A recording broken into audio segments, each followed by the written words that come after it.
우리 옆에 계신 분들과 인사할까요? 말씀에 큰 은혜 받으세요. 네, 우리가 장례식에 가면 장례식장에서 유족을 대표해서 이렇게 인사하는 그런 시간이 덜어 있습니다. 어느 부모님 장례식에서 자녀가 유족 대표해서 인사말 하는데 인상 깊었던 그런 인사말이 있었습니다. 우리 부모님은 큰 재산을 남기지 않으셨습니다.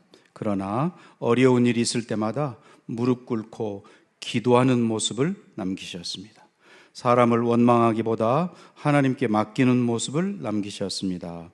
그 믿음이 우리 집의 가장 큰 유산입니다. 잘 이어가겠습니다. 이런 인사를 유족을 대표해서 들었을 때 굉장히 인상 깊었던 그런 인사말이었습니다. 부모님의 신앙을 잘 이어가겠다, 그런 다짐이죠. 아마 그렇게 지금도 살고 있으리라고 보고요. 오늘 우리는 긴 세월 동안 자녀를 위해서 희생하시고 헌신하신 그 부모님의 은혜를 기억하는 어버이 주일로 지킵니다.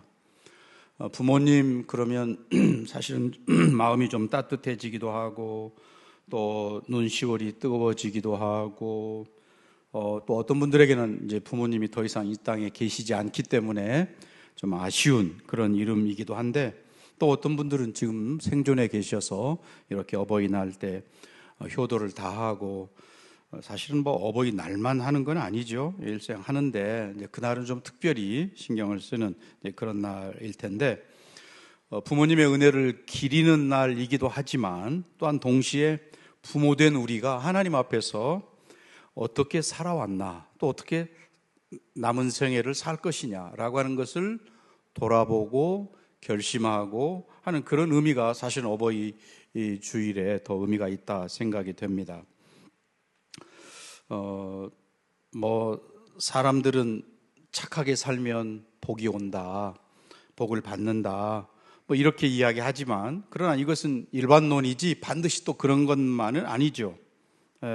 오늘 베드로전서 본문이 사실은 그런 세상 속에 살고 있는, 오늘 대상은 우리가 잘 아는 대로 예수 믿는 것 때문에 함께 살지 못하고 고향을 떠나고 또 도시를 떠나서 산속에 숨어 살아야 되고 하는 그런 사람들에게 주는 그런 이야기죠.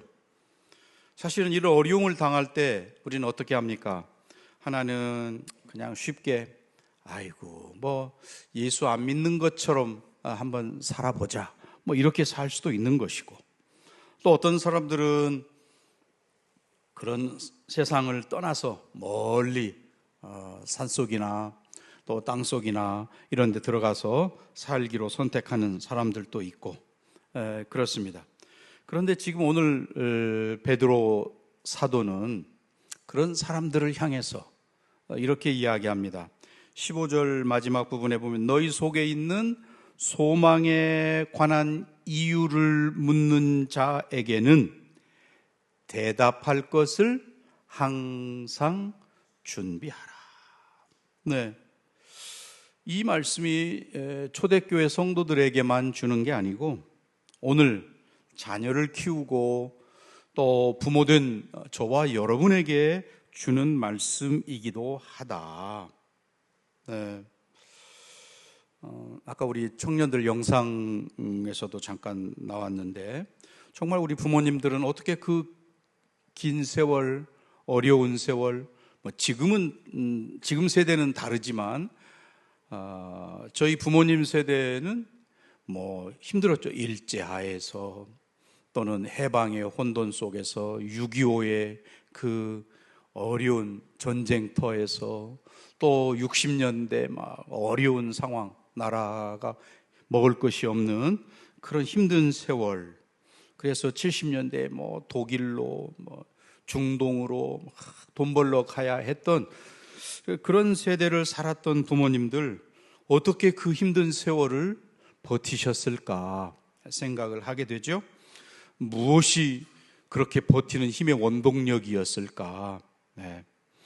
그 말은 다르게 말하면 정말 소망의 근거가 무엇이었을까? 그런 말이기도 한 것이죠. 오늘 본문 통해서 우리는 우리 소망의 근거가 어떠한 것이어야 하는지 하는 것에 대해서 살펴보려고 합니다.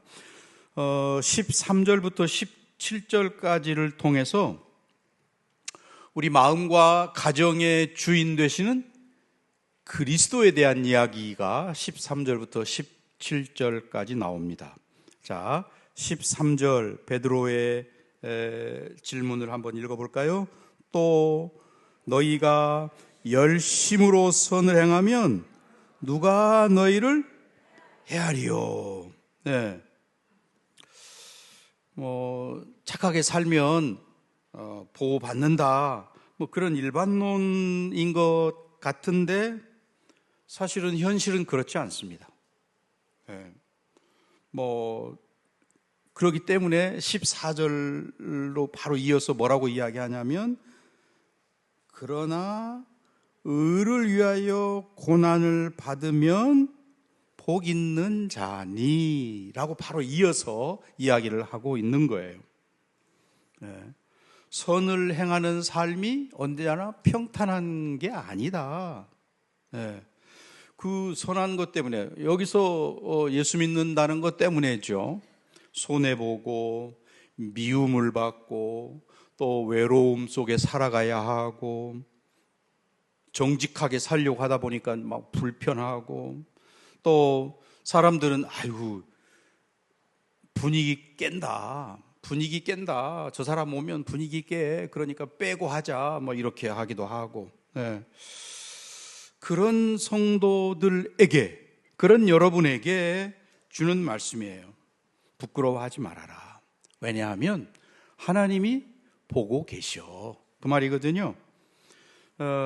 그래서 14절로 다시 돌아가면 그렇게 의를 위하여 고난받으면 복 있는 자다 이렇게 하고 그들이 두려워하는 것을 어떻게 해요? 두려워하지 말며 근심하지 말고 라고 말합니다. 두려워하지 말며 이렇게 이야기해요. 왜 그럴까요? 두려워하기 때문에 그러는 거죠. 그들이 두려워하기 때문에 두려워하지 말아라 라고 말하는 것입니다. 손해볼까 두렵고 또는 지금 현재 내 상황에서 밀려날까 두렵고 아니면 관계가 좀 끊어질까 또 내가 지금까지 쌓아온 명성이 무너질까 두려워 떨고 있다는 것이라는 것이죠. 그래서 사람들은 그 두려움 때문에 믿음을 숨기기도 하고 양심을 속이기도 하고 그럴 수 있다는 거죠. 그런데 우리 성도들은 그런 두려움, 세상 사람들이 갖는 두려움을 가져서는 안 된다. 즉 두려움 대신에 다른 걸 가져라 그런 말인데요. 15절 보시면 너희 마음에 그리스도를 주로 삼아 거룩하게 하고 너희 마음에 그리스도를 주로 삼아 마음의 주인이 예수 그리스도가 되게 해라. 사실 우리의 싸움은 혈과 육에 대한 싸움 이전에 먼저 우리 마음의 싸움이 시작되는 것이죠. 그래서 내 마음의 왕자를 누가 차지하고 있는? 내가 차지하느냐? 세상이 차지하느냐? 예수 그리스도가 차지하느냐? 오늘 베드로는 예수 그리스도가 마음의 왕좌에 계셔야 된다. 그래야 흔들리지 않고 두려워하지 않고 살아가게 된다.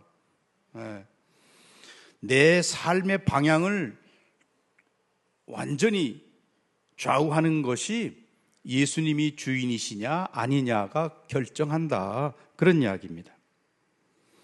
예수님을 주로 모신 사람이 형편에 따라서 상황에 따라서 신앙이 있기도 하고 없기도 하고 예수님이 주가 되기도 하고 아니기도 하고 그럴 수 없다는 것이죠. 내가 어려울 때 위기 때에 와서 도와주는 그런 분이 아니라 평소에 내 마음과 내 가정을 다스리시는 주인이시다. 예수 그리스도가. 그래서 우리 부모님들이 우리 자녀들의 미래를 생각하면 여러 가지 걱정도 되기도 하고, 또 자녀들의 장래를 위해서 뭘 준비하기도 하고, 또 상처받을까, 걱정할까, 넘어질까 염려하고 두려워하고 그러죠. 그런데 그런 염려 대신에 우리 부모님들이 자녀들에게 보여주어야 할 것이 뭐냐?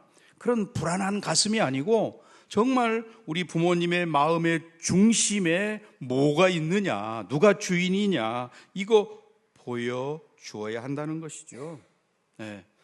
예수님을 주로 모시는 분이셔. 우리 부모님은 예수님이 주인이셔. 이게 중요하다는 거예요. 그래서 자 15절 다시 보시면 너희 속에 있는 소망에 관한 이유를 묻는 자에게는 뭘 준비하라고요? 대답할 것을 항상 준비하되 온유와 두려움으로 하고. 네, 여기 대답, 소망에 관한 이유를 묻는 자들에게 대답할 것을 항상 준비해라. 여기 대답이라는 말이 원문에서는 아폴로기아, 그래서 이게 그 변증이라는 영어 단어의 어원이 되는 말이거든요. 대답, 변증, 그런 말입니다. 영어 성경에서 그래서 디펜스라는 단어를 썼어요. 그러니까 성도의 변증, 대답은 특별한 것이 아니라는 거예요. 예수님이 내 삶의 주인이셔. 여기서 답이 나와야 된다는 겁니다. 네. 자, 15절을 다시 보시면은요. 너희 속에 있는 소망에 관한 이유를 묻는 자에게 대답할 것. 그랬어요? 네. 그러니까 두 가지가 굉장히 여기서 중요한 포인트인데요. 하나는 소망에 관한 이유.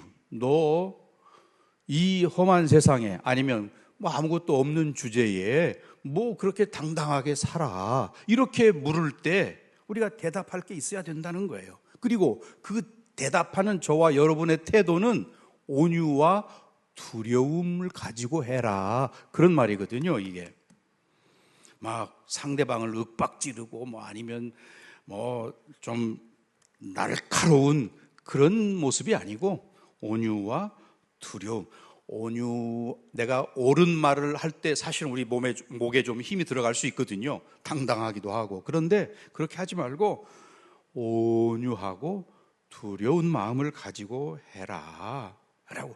심지어 내가 그것을 답변하는 그런 태도 속에서조차 그렇게 해라. 그것을 16절로 넘어가면 선한 양심을 가지라, 이렇게 표현해 주고 있습니다. 네. 우리가 내 논리가 아무리 정연하고 뚜렷하고 분명하다 할지라도 내 마음이, 양심이 그렇지 않으면 향기가 나지 않는다는 거예요. 말은 잘해, 이렇게 말하거든요. 세상 사람들이 우리 믿는 사람들을 향해서 뭐라고 이야기하면 말은 잘해, 예수쟁이들 말은 잘해, 이렇게 말합니다. 그 말은 그의 삶에 향기가 없다, 그런 말이에요. 논리는 반듯하고 말은 분명하게 잘하는데 기승전결 이렇게 해서 서론, 본론, 결론 이렇게 말은 잘하는데 향기가 없어, 그런 말이거든요. 교회가 세상 사람들에게 보여줄 수 있는 대답, 변증은 논리가 아니라 선한 양심, 선한 행실이다. 베드로는 지금 그걸 이야기해요. 누구에게요? 지금 핍박을 받고 도망가고 어려움 가운데 있고 하고 힘들게 살아가고 있는 성도들에게 이렇게 말하고 있다는 것입니다. 그러니까 부모가 자녀들을 키울 때 우리 부모님의 마음에는 예수님이 계셔, 예수님이 주인이시지, 이걸 보여주며 살아가는 부모는 자식들에게 100마디 1000마디 말을 하는 것보다 더 분명한, 뚜렷한 설교가 된다는 거예요. 즉 부모님의 뒷모습을 보면서 자녀들이 따라가게 된다. 우리 부모님이 어떤 기준으로 살았는지, 우리 부모님의 마음속에 삶의 주인이 누구신지, 그거 분명하게 보여줘야 한다는 거예요. 오늘 우리 모두가 그렇게 내 마음과 우리 집의 주인은 예수 그리스도시다, 이게 소망의 근거가 되는 저와 여러분 되시기 바랍니다. 두 번째로 18절 한 절 말씀이 오늘 본문의 가장 중요한 포인트이기도 한데요, 18절 말씀을 함께 읽겠습니다. 그리스도께서도 단번에 죄를 위하여 죽으사 의인으로서 불의한 자를 대신하셨으니 이는 우리를 하나님 앞으로 인도하려 하심이라. 육체로는 죽임을 당하시고 영으로는 살리심을 받으셨으니. 이 말은 결국 예수님의 대속의 사랑을 표현하는 그런 말인데요, 여기 이 18절을 좀 잘 보시면 네 가지를 이야기하고 있는데, 예수 그리스도의 죽으심은 우리 죄를 위한 죽으심이다 라는 게 분명히 나와 있죠.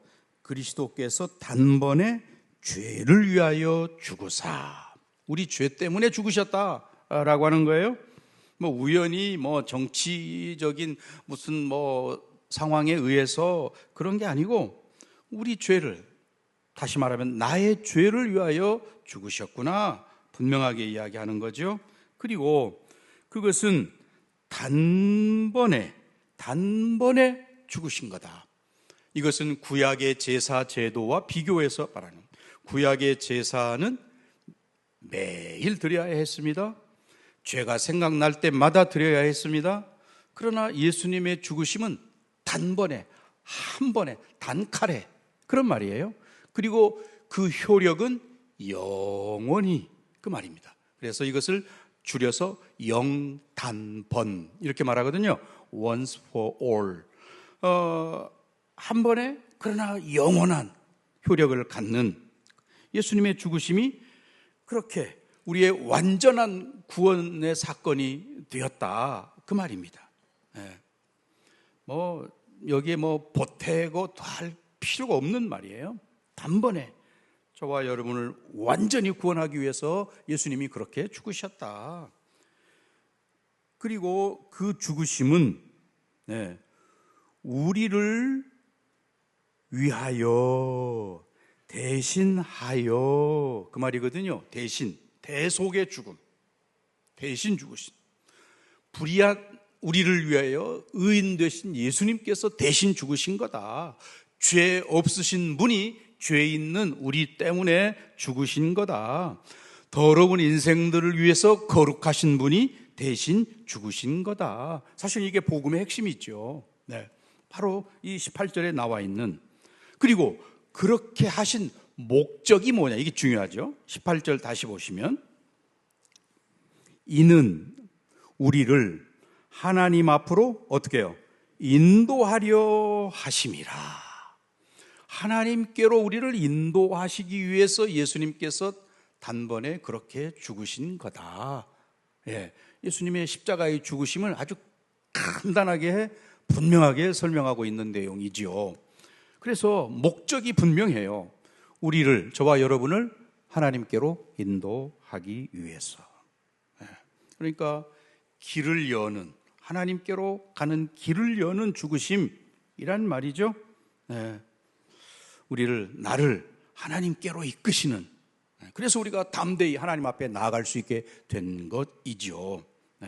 우리가 그러니까 믿음 생활하다가 힘들고 어렵고 외롭고 또는 낯설고 이럴 때 우리는 주님을 바라보면 된다는 거예요. 주님을 생각하면 된다는 거예요. 베드로는 지금 그걸 이야기하는 겁니다. 그 고난 속에 있는 성도들에게, 여러분 지금 고난받고 힘들고 어려움 가운데 있죠? 그럴 때 그 길을 먼저 가신 예수님을 바라보세요. 죄 없으신 분이, 거룩하신 분이 우리를 위해서 먼저 죽으신 그 고난의 길을 가신 그 예수님을 묵상하며 이겨내세요. 지금 그렇게 말하는 거거든요. 그러므로 오늘 우리 부모님의 사랑은 사실은 예수 그리스도의 십자가를 생각나게 하는 십자가의 그림자와 같은 그런 거지요.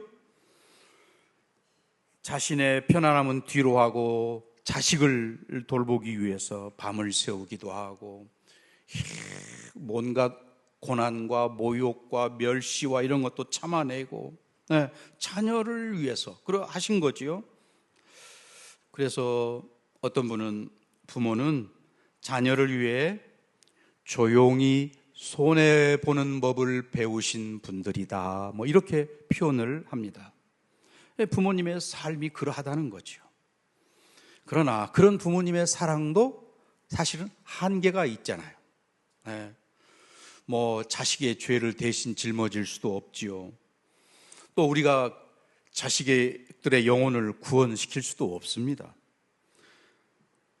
그래서 우리가 자식들에게 줄 수 있는 최고의 선물이라면 금전적인 그런 게 아니고 예수 그리스도를 알게 하고 예수 그리스도를 믿게 하고 예수를 주로 모시게 하는 것, 그거 부모가 해야 할 일이고 가장 귀한 것을 주는 것이지요.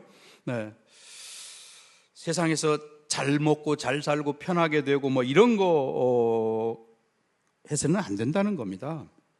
참된 부모는 자식들을 하나님께 가까이 가게 하는 그런 부모여야 한다는 것이죠. 내가 너를 사랑한다. 이건 모든 부모님들이 자식들을 향해서 할 수 있는 말이죠. 다 그것을 아까 우리 영상에서도 자녀들이 보아서 알고 있습니다. 자녀들도 안다는 거지요. 그런데 거기서 끝나는 게 아니고 너를 하나님께 맡긴다. 여기까지 가야 그게 참된 사랑이 된다는 거예요. 그리스도께서 우리를 하나님께로 그렇게 이끌어 가셨듯이 부모가 자녀를 하나님 앞으로 이끄는 사람이 되어야 한다. 이게 18절에서 부모된 우리에게 가르쳐주는 주님의 그 십자가의 죽으심의 목적이 우리를 하나님께 이끄는 거라면 부모의 사랑의 극치는 자식들을 하나님께로 인도하는 것이어야 한다는 거죠.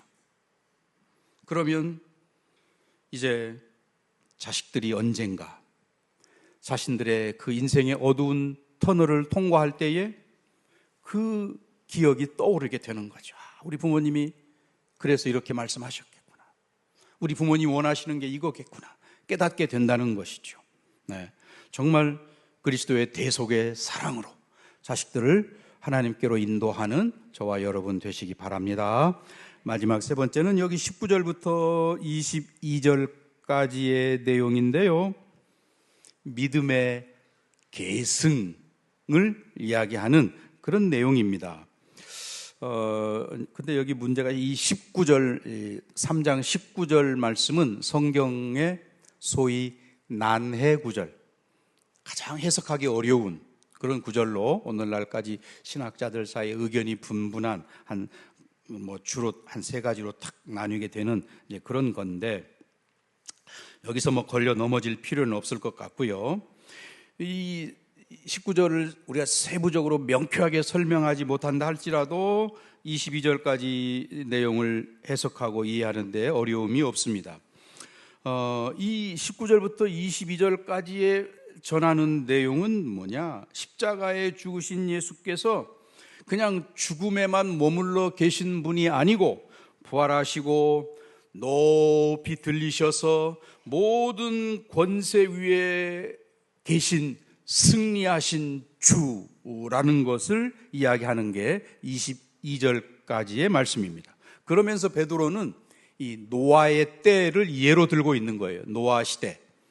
하나님이 오래 참고 기다렸지만 노아 시대의 사람들이 하나님을 배반하고 거역하고 대적하고 그러했습니다. 그래서 하나님께서 노아의 가정에 방주를 노아에게 짓도록 명령하시고 그 식구들이 그 안에 들어가도록 하셨습니다. 8명이 겨우 구원함을 입었습니다. 적은 숫자가 하나님의 구원을 받은 거지요. 그 방주 밖에 있는 그 시대의 대다수의 사람들, 그들의 소리와 방주 안에 들어간 노아와 식구들과 비교하면 비교가 안 되는 거죠. 예. 그런 면에서 우리에게 위로가 되는 것은 세상의 상식, 넓은 길, 많은 사람이 가는 길이라고 해서 반드시 옳은 게 아니구나. 하나님의 뜻, 적은 숫자지만 그 하나님의 뜻을 따르는 사람들, 그 길이 믿음의 길이고 살 길이구나 하는 것을 이야기하는 거죠. 뭐 외롭고 답답할 수 있, 120년 동안 그런 긴 세월 동안 방주를 짓고 뭐 하나님의 뜻을 실천하고 이렇게 쉬운 일은 아니죠. 긴 세월 동안 하나님과 동행한다는 것이 그렇게 쉬운 일은 아니었을 겁니다. 그런데 너와 그 가족들은 하나님의 약속, 신실하신 약속의 말씀을 붙잡고 나아갔다라는 것입니다. 부모된 우리가 자녀들을 좀 끝까지 지켜주고 싶은 마음이 다 있죠. 누구나. 어릴 때는 뭐 품에 안을 수 있으니까 쉽고, 또 좀 크면 그래도 손잡고 이렇게 다니고 뭐 이럴 수 있어서 쉬운데, 세월이 흐르면서 아이들이 자라면서 점점 부모에게서 멀어지고 부모의 손이 안 닿게 되는 일이 많아지게 됩니다. 자기들 길을 가게 되고 독립하게 되고 뭐 그러니까 그저 바라보면서 부모는 기도할 뿐이지요. 또 더군다나 나이 들수록 이제 여러 가지 뭐 한계가 더 많이 오니까요.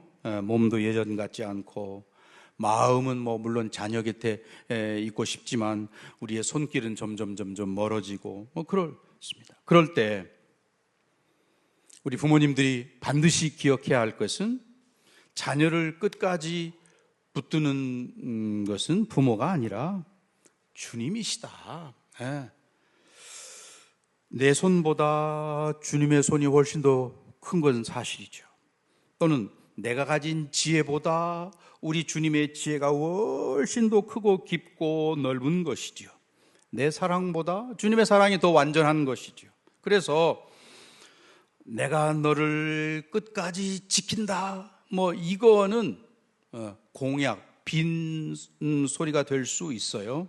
그러나 주님께서 너와 함께 하시고 주님께서 너를 지키셔라고 하는 이 확신을 우리가 심어줄 수 있는 것이고요. 그래서 22절, 여러분 22절 같이 읽습니다. 그는 하늘에 오르사 하나님 우편에 계시니 천사들과 권세들과 능력들이 그에게 복종하느니라.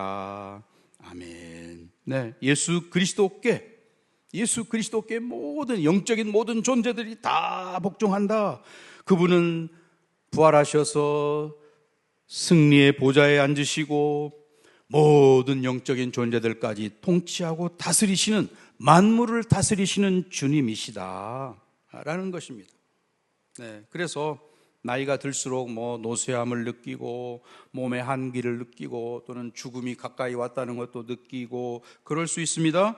네, 그런데 그러한 분들일수록 더욱 여기 22절에서 말씀하시는 예수 그리스도, 하늘 보좌에 계시고 영광 가운데 거하시며 모든 만물을 통치하시는 그분에게 소망을 두고 그분을 바라보는 이러한 것이 있어야 되겠다. 네. 주님이 나의 주인이시다.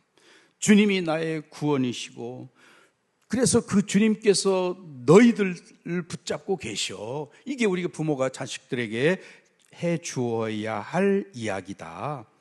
나는 영원히 너희들 곁에 머물 수 없지만 그러나 주님은 너희들을 떠나지 아니하시고 영원히 너희들과 함께 하신다. 주님은 너를 놓지 않으시지. 그러니 사람들보다 주님을 더 붙잡기 바란다. 이런 이야기를 해 주셔야 한다는 거예요. 자, 이제 결론의 말씀입니다. 부모가 어버이 주일을 맞아서 우리가 줄 수 있는, 자식들에게 줄 수 있는 가장 귀한 것은 뭐 금과 은이 아니고 어떤 시험에도 흔들리지 않는 산 소망을 우리 자녀들에게 줘야 되는데, 그 정말 중요한 소망은 내 마음 중심에 우리 가정에 그리스도가 주인이시다라는 거, 또 예수 그리스도의 그 대속의 사랑, 그것이 자식들에게 확실하게 전해져야 한다는 것이지요. 그 승리하신 주님, 영광 가운데 계신 그 주님께 우리 자녀들까지 맡길 수 있는 저와 여러분, 우리 모두가 되시기를 주님의 이름으로 간절히 부탁을 드립니다.